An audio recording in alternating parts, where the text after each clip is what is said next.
The Carleton College Convocation program is a weekly lecture series that brings fresh insights and perspectives from experts in a variety of fields.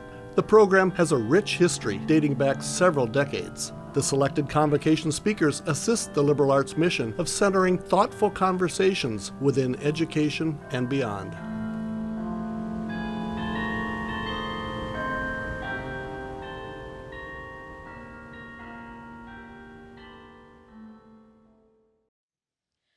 Good morning, friends, faculty, staff, and most importantly, family. My name is Lizbel Sagbaisela.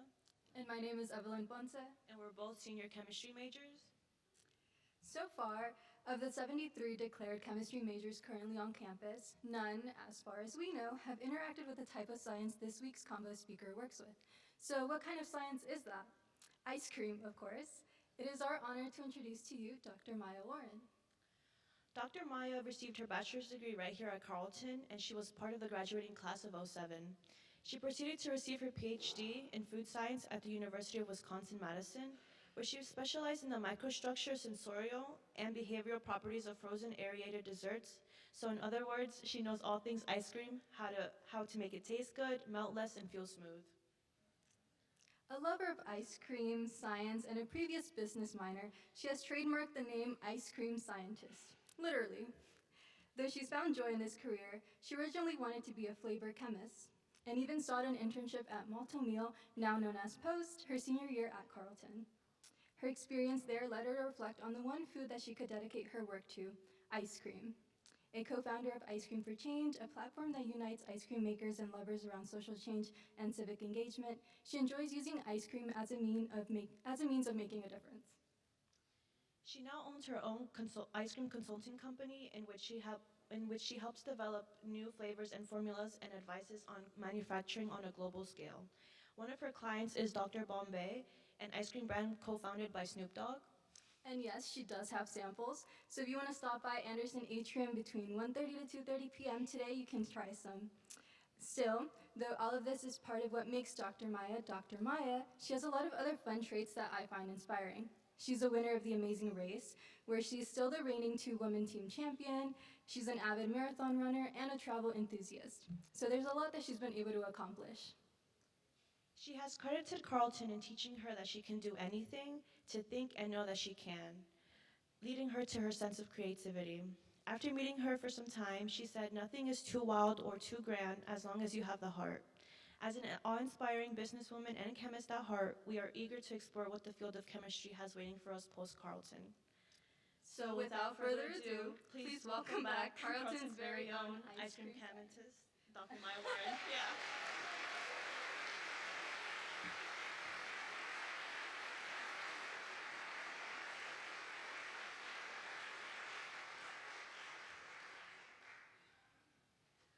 Well, thank you so much, Lizbel and Evelyn. That was very, very kind of you. And wow, good morning, Carleton College.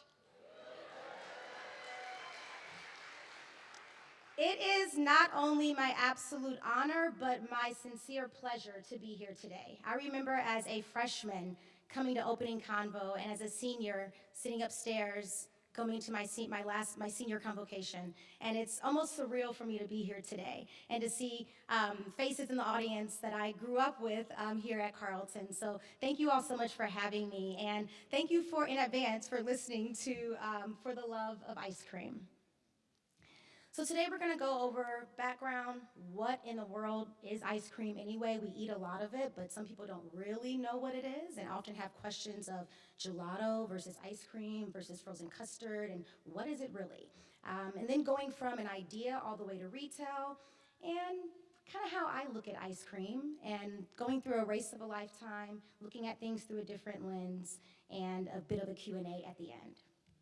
So, a little bit of history about who I am. I am born and raised in St. Louis, Missouri, where I went all the way through, all the way through high school there, and came to Carleton, where I majored in chemistry, got my BA here, and I was trying to figure out what in the world am I going to do with this degree in chemistry?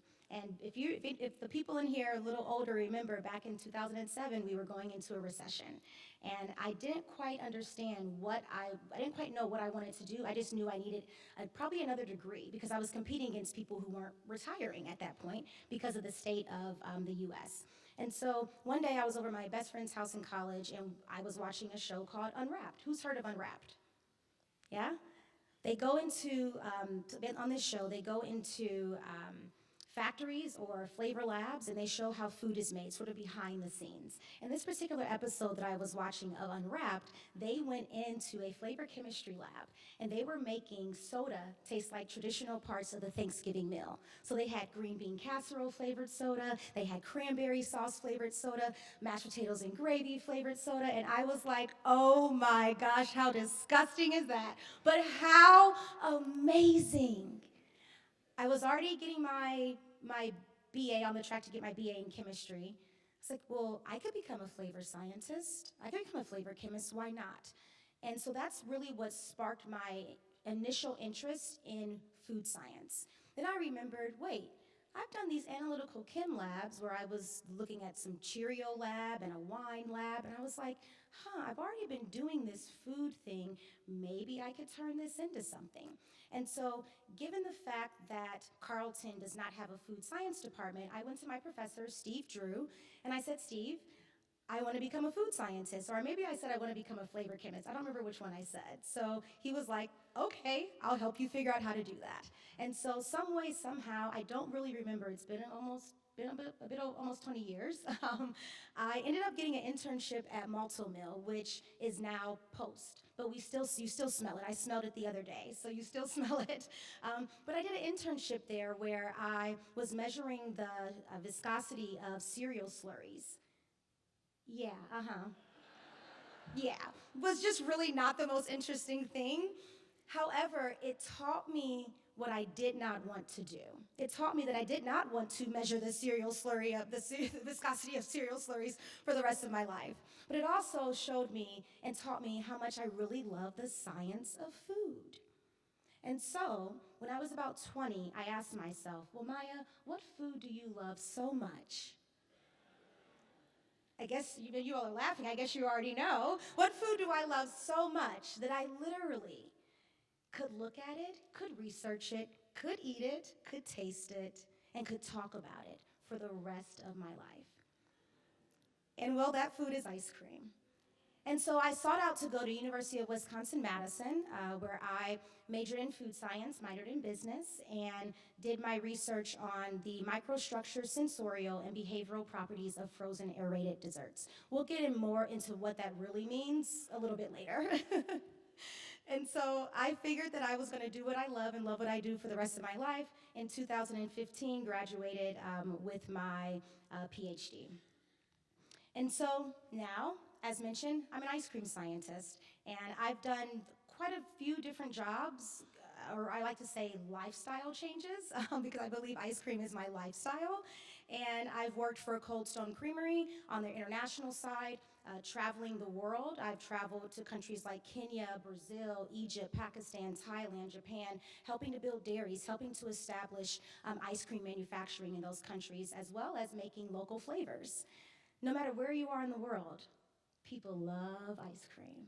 And so I've been able to use that for my love of travel as well. And currently I consult in the ice cream business where I help companies, whether it's a startup or an established company, basically formulate new mixes, create new flavors, lead their R&D, product development and production, as well as sort of general consulting in the frozen aerated dessert business. And the main company that I work for, that I do consulting work for now, is Dr. Bombay, which was mentioned earlier. We'll have samples later this afternoon. It is a company co-owned by Snoop Dogg. And I'm just going to say it has nothing to do with 420. It's friendly for everyone. So just FYI. So some people often ask, have you always loved ice cream?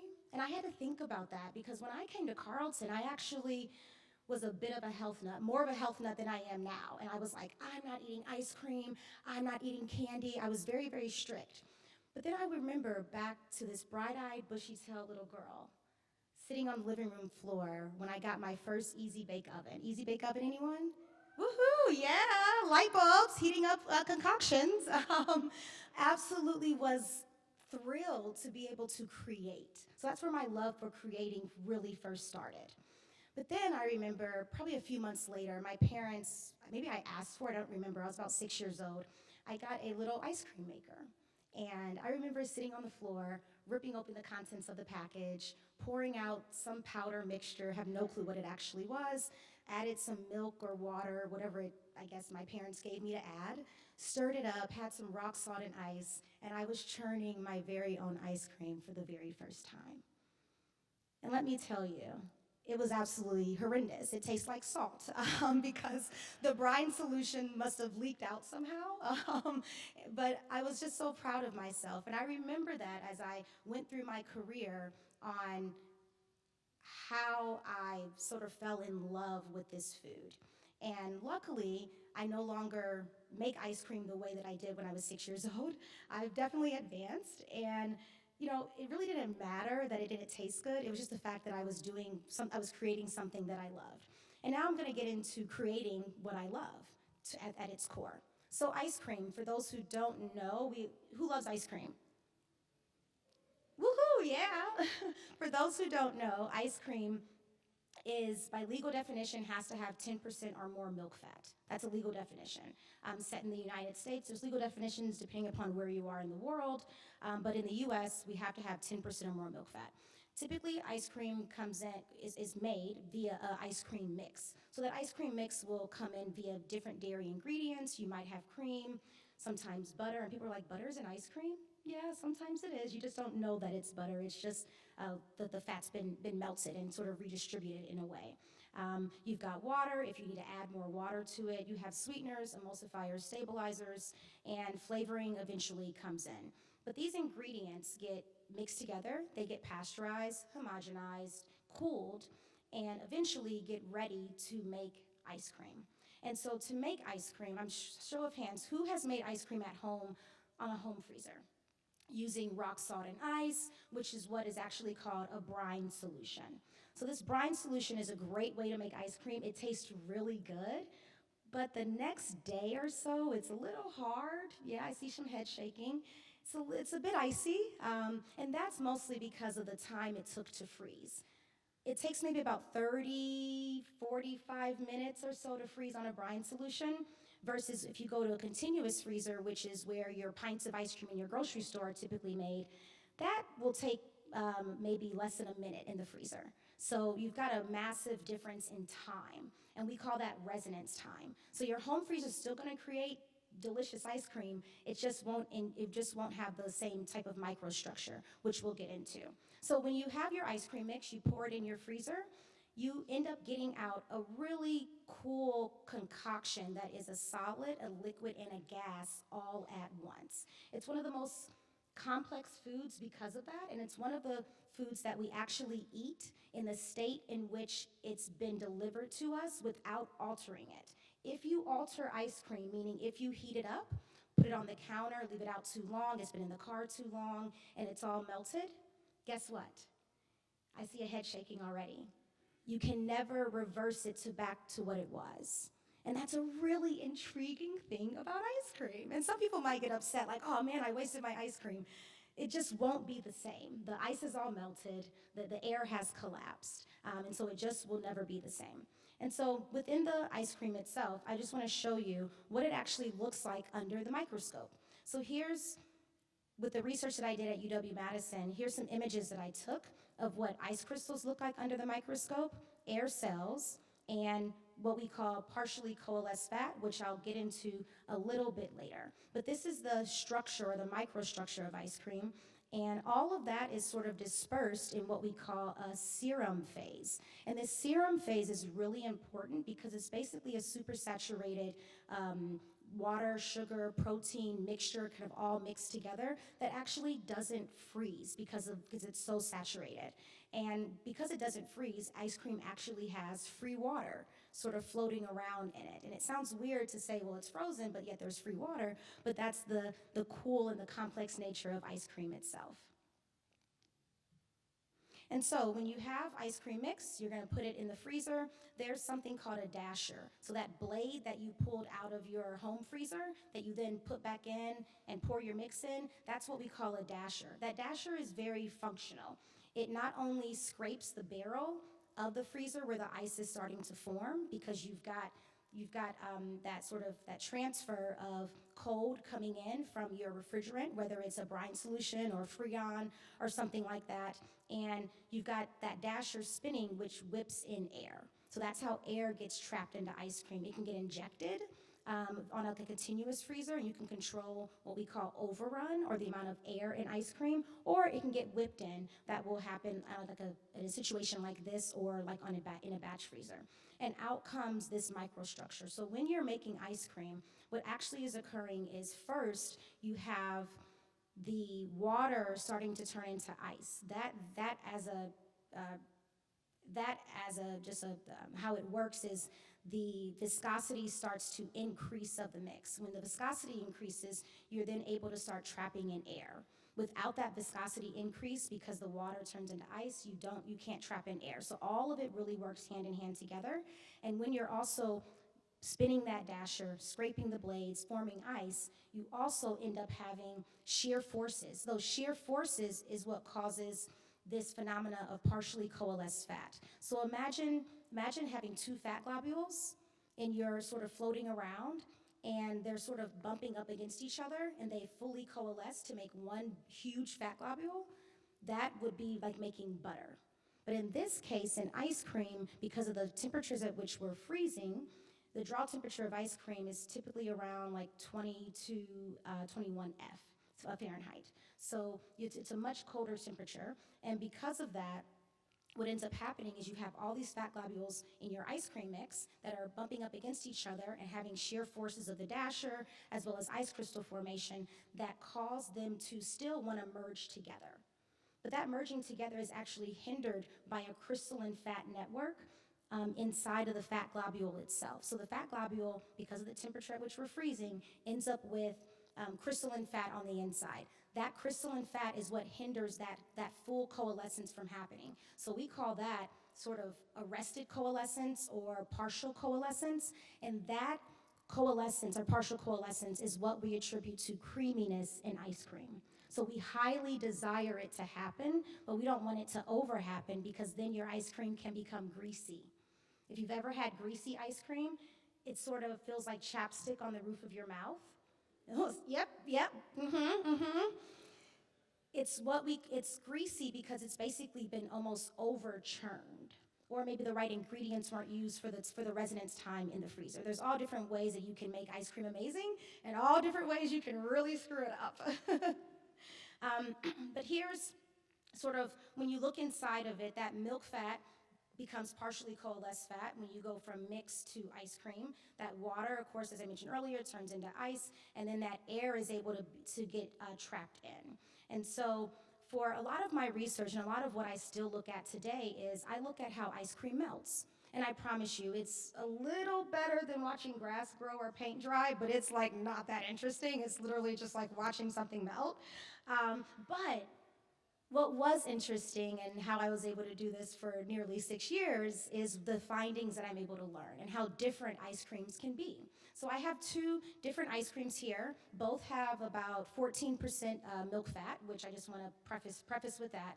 But you have ice cream number one at T equals 70 minutes, meaning I put that 80-gram piece of ice cream on a mesh screen, set it at ambient temperature, and pretty much majority of it melted through. Then I have T equals 120 minutes for picture number two, where I still have a slab of ice cream, 80 grams, mesh screen, same environment, ambient temperature. However, doesn't look like this one melted.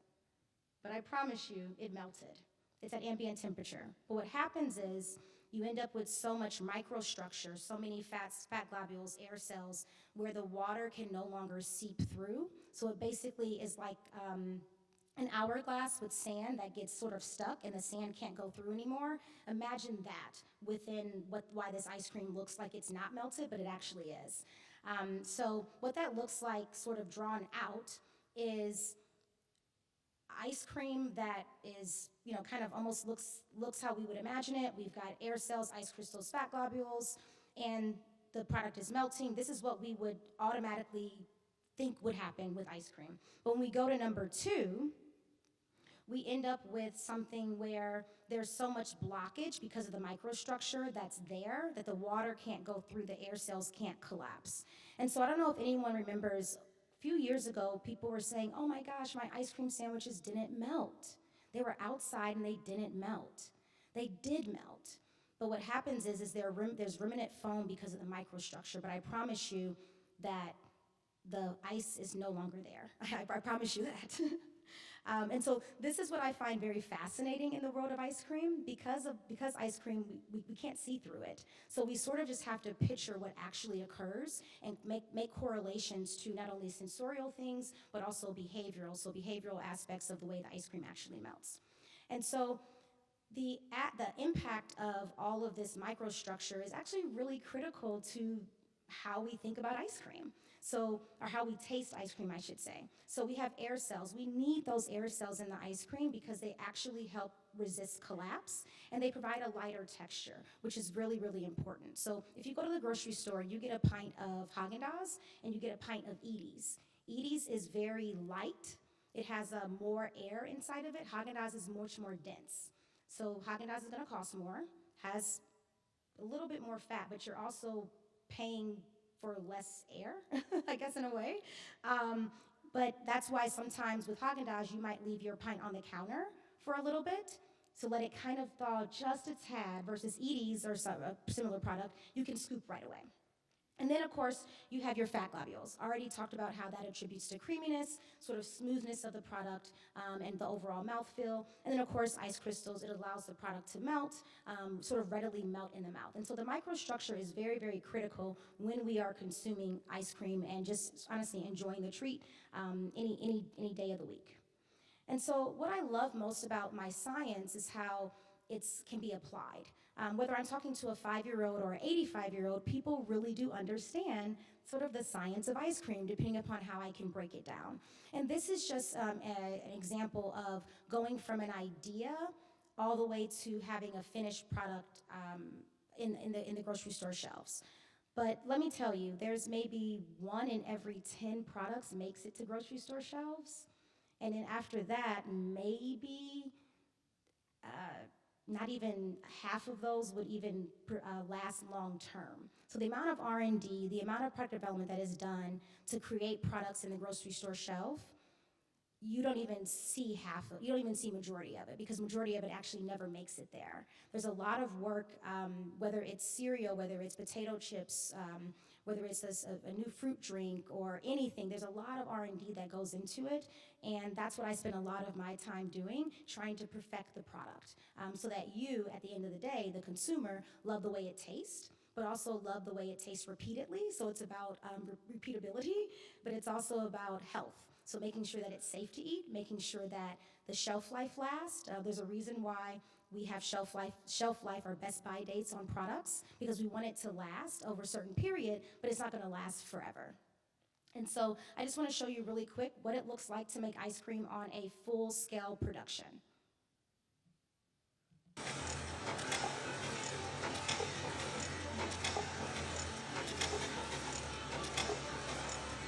So this is product that is going through. This would make, probably in a day, it would probably make over 30,000 pints of ice cream. And so you're just pushing through.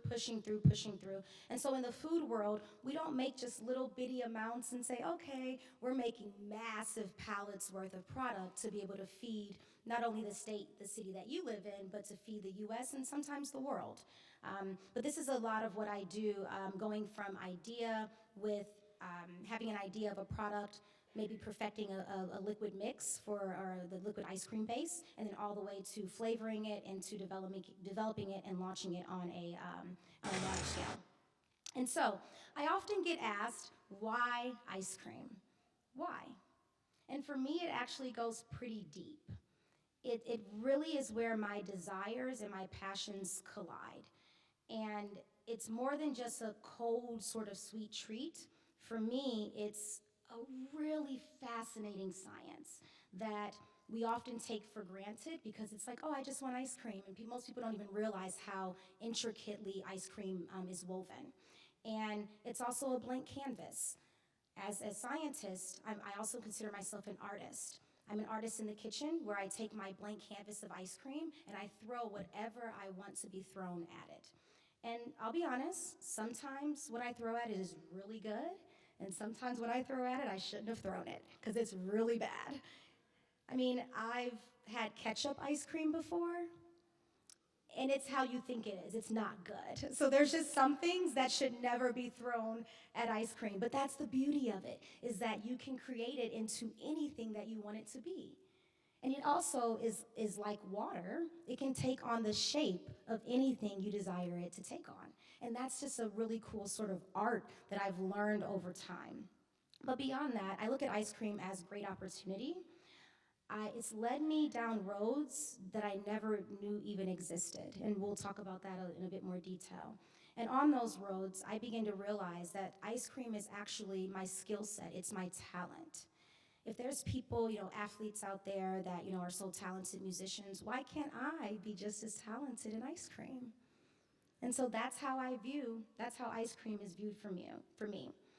And the talent has led me to realize that ice cream is such a global food. It's brought me around the world, but that it really does speak every single language. It has no barriers, it has no boundaries. No matter who hands you an ice cream across the aisle, you take it with a smile. And that's one of the beauties of how I feel like ice cream has truly brought the world, can bring the world together. But I also look at ice cream through a different lens. And Carleton really helped me to be able to see that you don't have to approach something the way in which you're told. You can look at it however you want. And so I've looked at ice cream through a different lens that's allowed me opportunities that I never knew, honestly, would ever exist in my lifetime. And because of that lens under which I look, I was able to think about something about 10, 11 years ago to say, I wonder if two food scientists, an ice cream scientist and a candy scientist, could ever try out for this television show, get picked, and run around the world. And so I'm speaking about The Amazing Race. So one day in lab, I was speaking to Amy, who's here. This is actually our tryout for The Amazing Race. We brought ice cream because we thought they would eat it. I don't know. And I remember talking to her one day, and I said, Amy, you should try out for The Amazing Race. And she's like, what are you talking about? I was like, Amy, first of all, there's never been two food scientists, let alone getting their PhDs researching candy and ice cream. We've got a chance. So I saw us on a different level before they even knew who we were. And so we tried out. We went to an open casting call in Chicago, stood in line for about 5 hours, and they asked us one question. They said, are you ready? And we said, yes. We babbled for about 1 minute. They said, okay. We went on about our merry way. I dropped Amy off at her friend's house. I had to go to a wedding in Milwaukee that same day. And I also ran the Chicago Marathon the next day. I know, it was crazy. It was not a good marathon, thank you, but it was not a good marathon. I didn't get much rest the night before.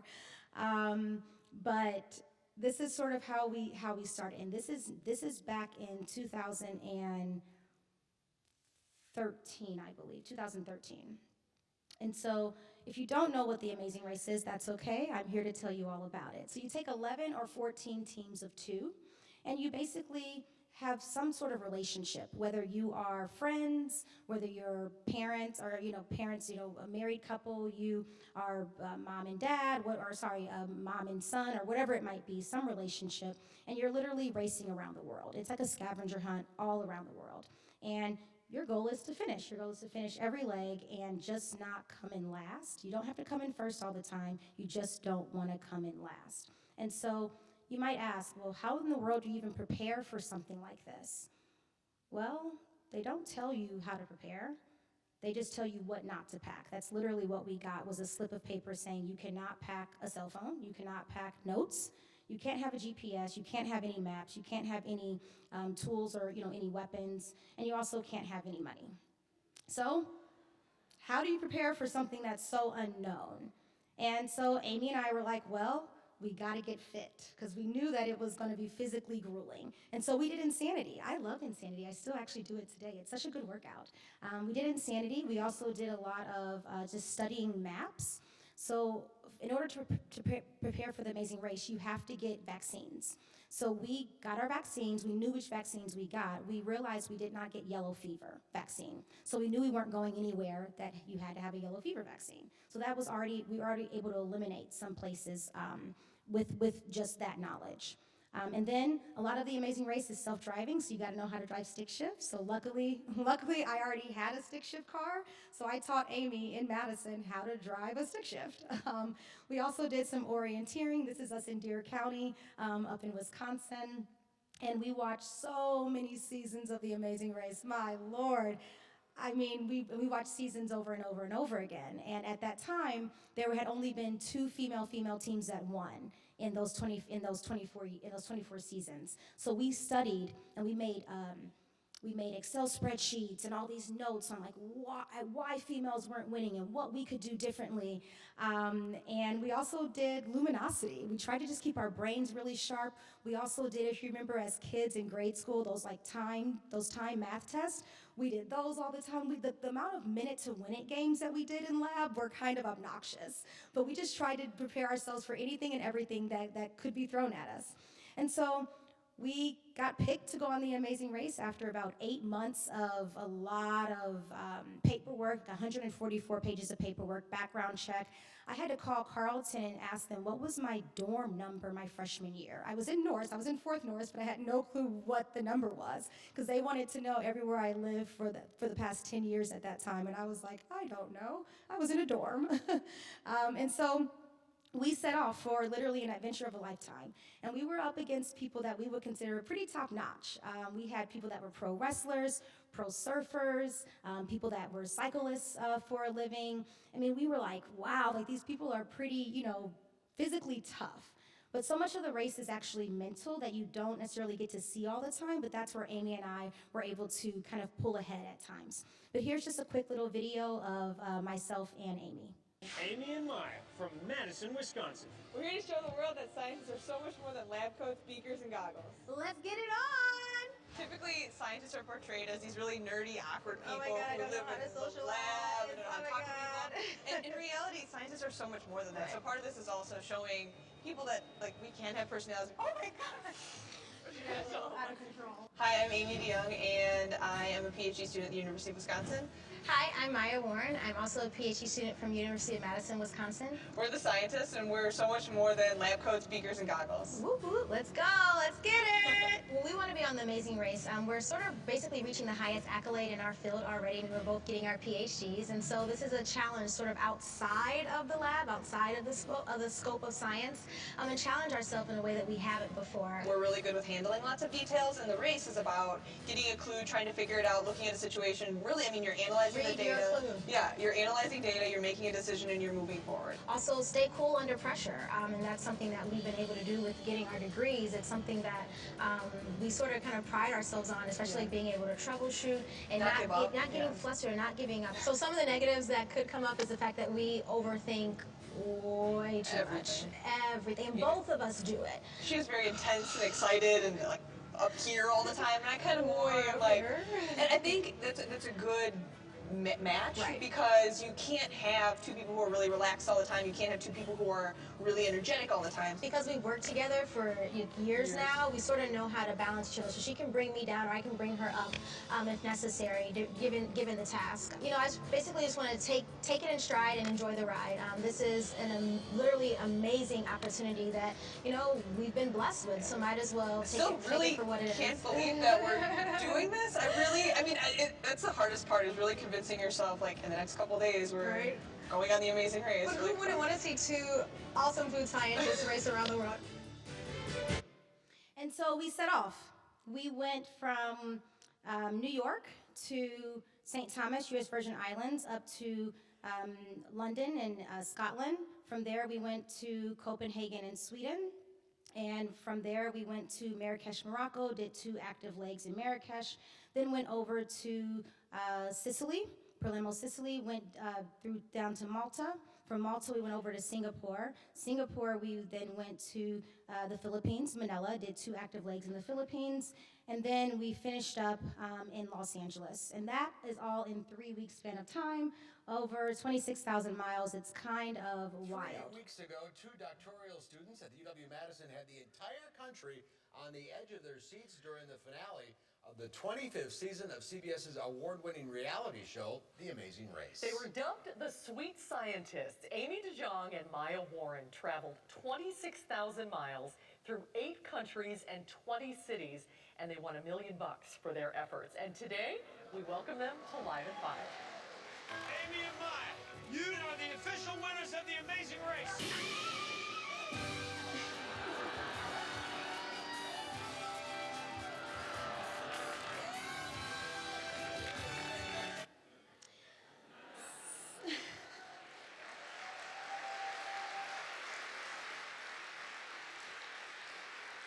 Thank you, thank you. Yeah, so we won. But the sort of wild thing about us winning is that we only won 1 leg of the race. I know. But we won the one that mattered most, which was the last leg. So we ran the race as if it was a business. And all we have to do that day is just make it through to not come in last. And so we were able to do that. And Amy and I were, able to win the race. And what I'm most proud of in all that I've been able to accomplish and how my love of ice cream has been trickled through everything that I do, is the lens under which I view the craft and how I'm able to continuously tie in my lifestyle of making ice cream, creating ice cream, talking about ice cream, and sharing it with the world into something that has made me so incredibly happy. I remember when I told my father that I was going to become an ice cream scientist. I think I said I'm going to make ice cream. I don't remember what I said, but I was in sales right by the mailboxes on my whatever cell phone I had back then. We didn't have iPhones back then, so whatever cell phone I had back then. And he was like, well, I thought you were going to be a sports medicine doctor. And I was like, no, I'm just going to go and make ice cream. And he's like, well, Maya, we sent you to Carleton, like, what are you going to do with that? And I was like, I don't know, Dad, but I know I'm going to be happy. And to this day, as much ice cream as I've made, all of the different, failures of ice cream that I've created, and all of the successes that I've created, the happiness continues to grow. And for me, the love of ice cream is truly something that I can't even describe. It's on a different level. And I really believe that ice cream found me, that I was meant to become an ice cream scientist. And not just for me, but for me to be able to share what I do, who I am, with the world. And as mentioned earlier in the introduction, Carleton really did teach me that nothing's too wild, nothing's too big, nothing's too sort of crazy. And so when I set out to become an ice cream scientist, I really knew that I was going to become an ice cream scientist. But what I would do with it, I didn't realize where it would take me in the journey. And so although, all the ice cream I make isn't delicious, but what you'll have today is delicious. I promise you that. I really do hope, too, that you all, and if you have already found it, I applaud you, but that you, too, can find your ice cream. So thank you.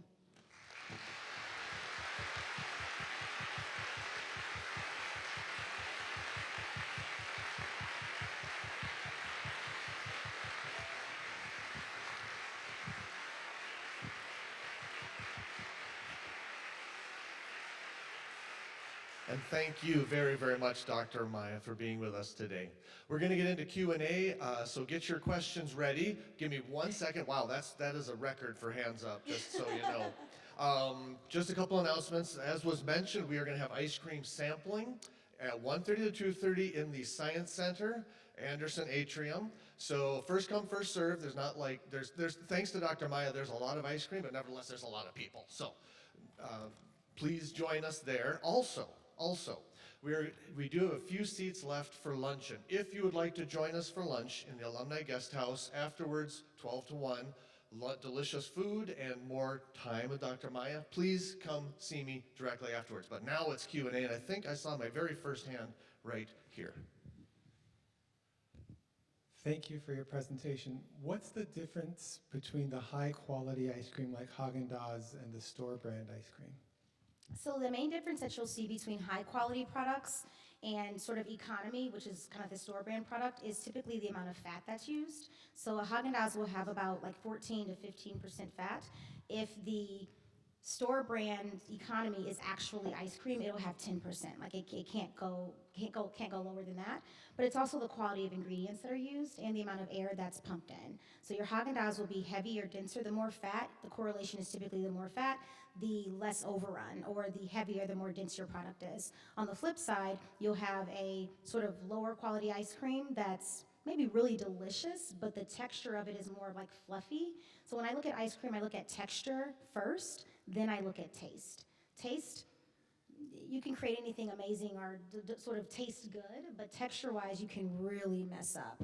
And so texture is actually the most important thing that I look at, but that's also the research that I did for years and years and years. What's your favorite ice cream flavor?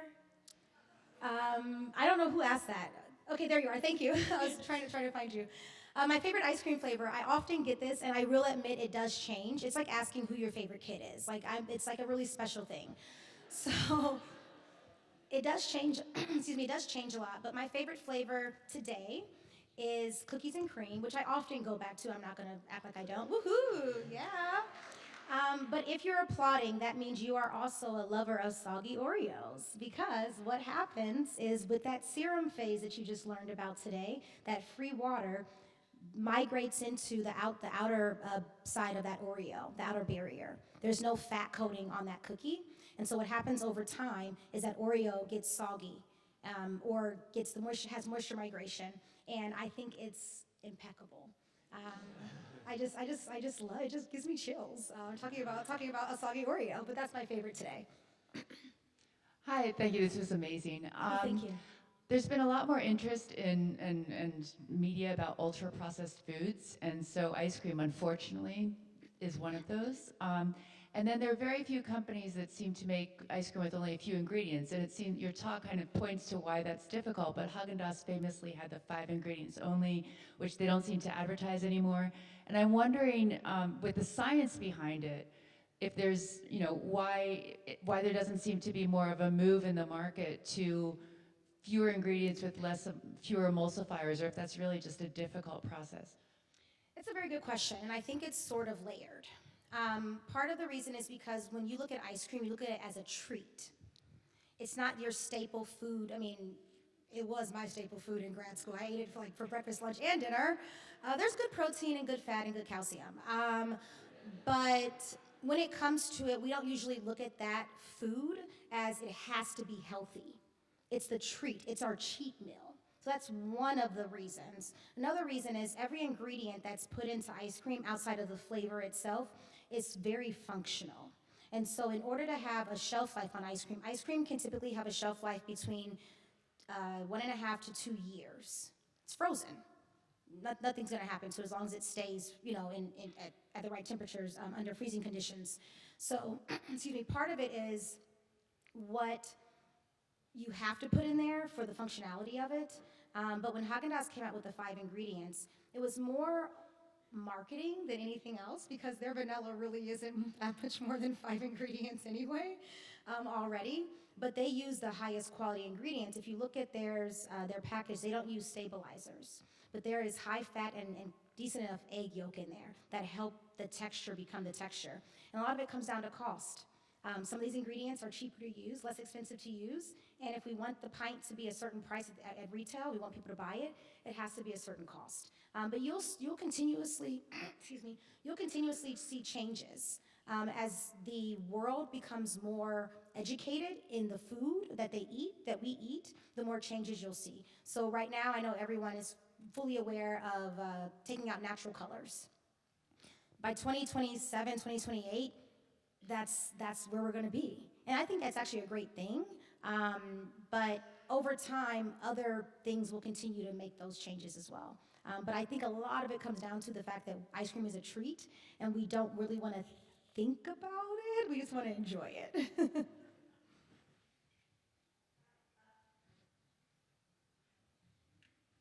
Right. One, I was really glad to hear that you found ice cream as sort of your calling. I thought that was really wonderful. I also was wondering, I've always wondered, gelati or gelato.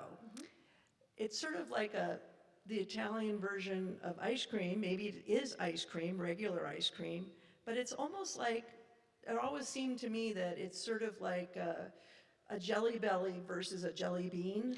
It's like the intensity of flavor. And I was wondering what caused that, or is it just because it's a talk up, you know, kind of thing?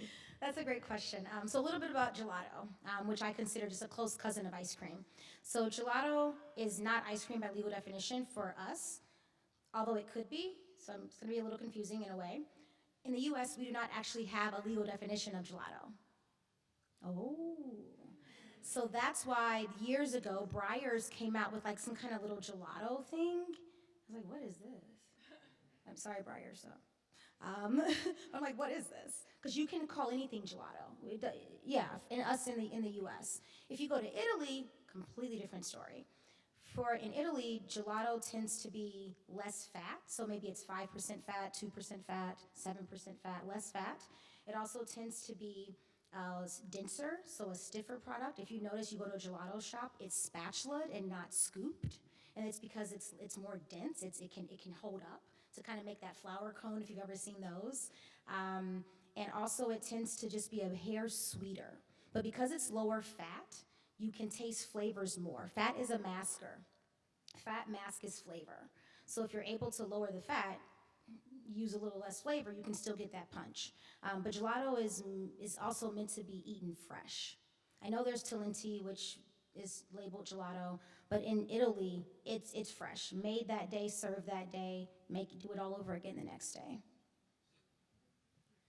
Hi. Considering the relatively large carbon footprint that the dairy industry tends to have, how do you reckon with this being in the ice cream industry, and how can you do stuff that's better for our environment? Great question. It's a really big carbon footprint.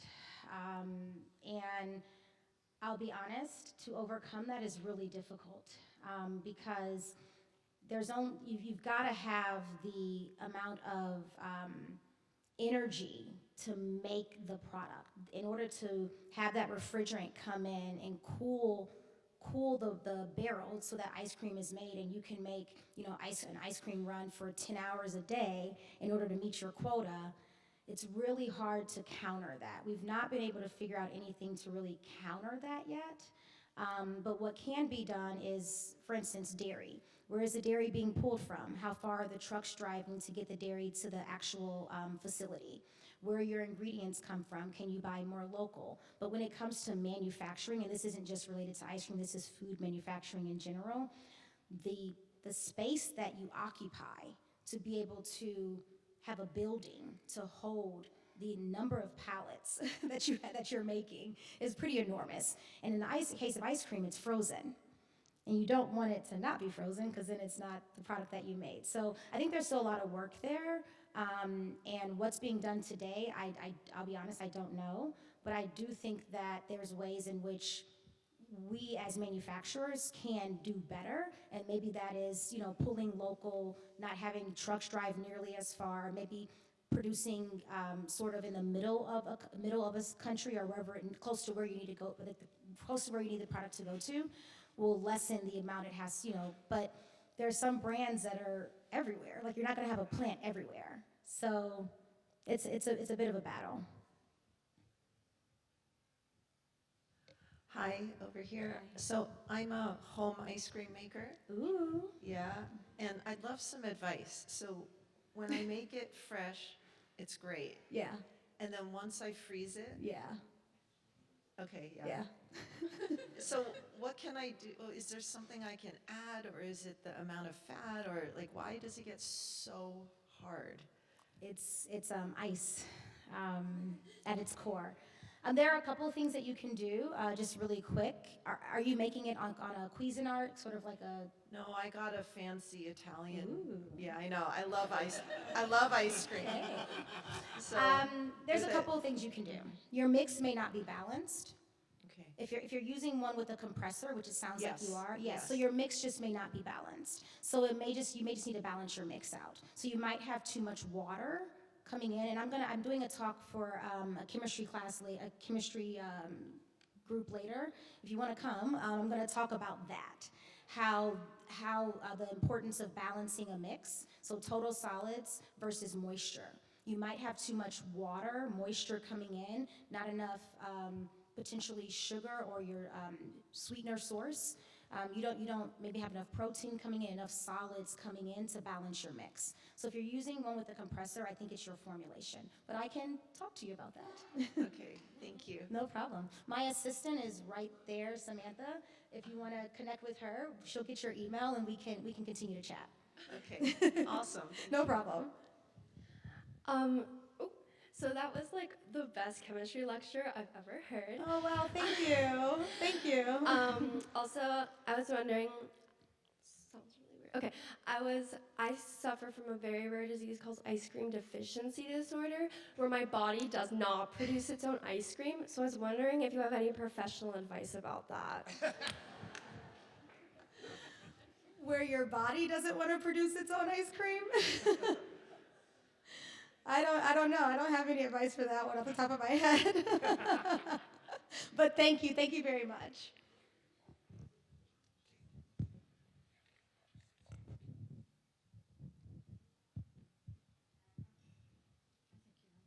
Oh, I think they're going back there. So some street vendors around the world, and I kind of associate this with a Turkish thing. They scoop up an ice cream and they stick it in a cone and they twirl it around and it sort of sticks and snaps back.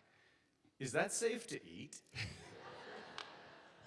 It is safe to eat. It's a traditional ice cream in Turkey called dondurma, or what we sort of label it here as buza. And it's made with mastic and salep to make it stretchy. So it almost looks like gum. It's actually very intriguing if you've never had it. It's definitely safe to eat. I love the little tricks that they do with like the cones and stuff. But the most fascinating thing about that product is it looks like it would not melt. It looks like it would not like still be creamy, but it is. And so it's a really cool science, the way that you're able to use mastic and salep to be able to create a completely different texture, but still be ice cream. If you've ever seen photos of dondurma, it can stretch really far, and it looks like gum, but it's actually ice cream. It's really fascinating. But yes, it's safe to eat. I think we're going to squeeze in 2 more questions. So we have one here, and then we'll look There's for the some up hand. here, Oh my yeah. goodness, we're going to be fighting. I'm sorry, who did you see, Dr. I Maya? just said there's some up here. There's that, some up here? Yeah. Okay. Oh boy, pressure. All right, we'll go ahead with. Thank you for coming. Thank you. I wanted to ask about vegan ice creams and what sorts of challenges there are in that market, and just if you feel like broadly optimistic about where that technology is going. Yes, so vegan ice cream products it's definitely not ice cream. So ice cream product has its challenges because milk fat plays such an integral role in the final product, as you all learned about partial coalescence today.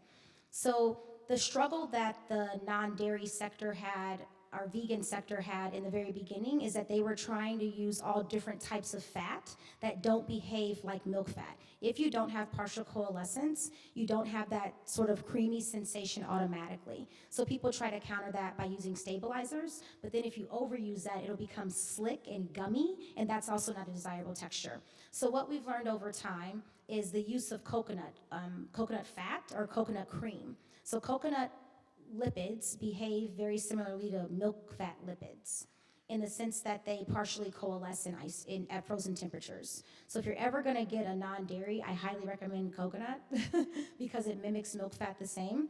But I do believe that we'll continue to see the rise of flavors in vegan, but it's never gonna take over the dairy sector.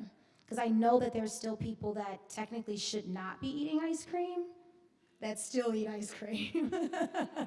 So I think that there's still a lot of work to do, but there are some companies out there that have done very well, and they have really good products that, you know what, if you can't have ice cream, it's really a good substitute, and it's not sherbet. I love sherbet, but you don't have that creaminess, that it's just not quite the same. So being able to have something that really reflects ice cream is important to the vegan consumer, so yeah.